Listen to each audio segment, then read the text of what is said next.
We get a mic to the right position. Folks, a reminder too for the rest of the world watching via the stream, please identify yourselves, the agency you're with, and stand when the microphone is handed to you. So, first question for Ryan Switzer. We'll go right here to our right, second row. Bob Holliday, RyanWRL.com. This question is certainly not meant to denigrate the skills of Marquice Williams, who is a unique two-way talent, one of the great weapons in the ACC, but is there a difference between a Marquice Williams ball and a Mitch Trubisky ball? I feel like the time that I've gotten to spend with Mitch on the field, thus far, whether it's been in the game or in practice, I think, I feel like Marquice would even tell you that Mitch's arm talent is unique and very rare. I've been fortunate enough to catch passes from both of them. And like you said, not to diminish anything that, Queese did or, did for our program, but Mitch is a very rare talent. Everything that he brings to the table, he's very composed. He's a very team-first kind of guy, and I'm looking forward to seeing his talent displayed this year, especially with the guys that he has around him. Ryan, I'll ask you one right here to your right here. You had said your New Year's resolution was to be an all-around better version of yourself. We're 6 months into the year, 7 months into the year. Are you holding on to that New Year's resolution? Absolutely. It's been a long, like you said, 7 months thus far, and the amount of work that I and my team have put in, it was hard to supersede what we did last year, but I feel like we've done that thus far, especially for me personally, not only physically but mentally as well, and continuing to study coverages, continuing to better myself from the mental aspect is what ultimately is going to make the difference for me as a player going forward and this coming year. Far left, about the 8th row back, standing up in the red shirt. John McCann with the Herald Sun in Durham, North Carolina. Does Mitch lack that ability to turn a busted play into something the way Marquice was able to last season? Yeah, he hasn't gotten the opportunity to show it as much, but, Mitch is a very athletic guy. He's very good in space, and straight ahead, I'm not sure who would win between him and Queese, but Mitch is an athlete, He was a multi-sport guy in high school. He knows how to move. He's not one of those guys that's just going to sit in the pocket and when things break down, either throw it out of bounds or get sacked. He knows what to do with the football. He knows what to do with his legs and how to get out of trouble.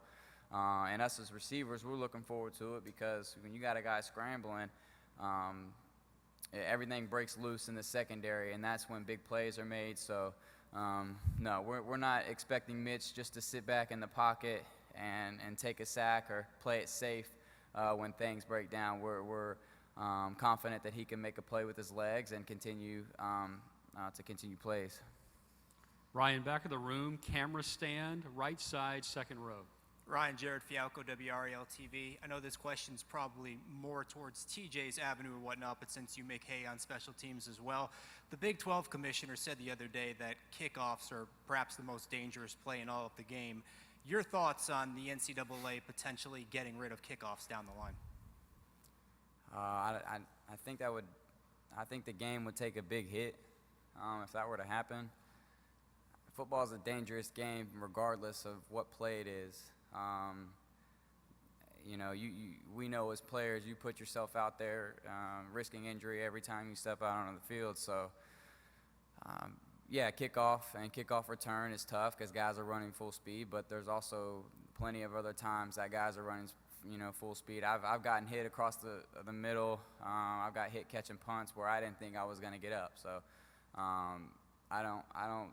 That's ultimately not my call, but to see kickoff taken out of the game, I don't feel would be positive for the game of football. Ryan, to your right, first row, right here in the middle. Ryan, Dan Tortora, WakeUpCallDT.com.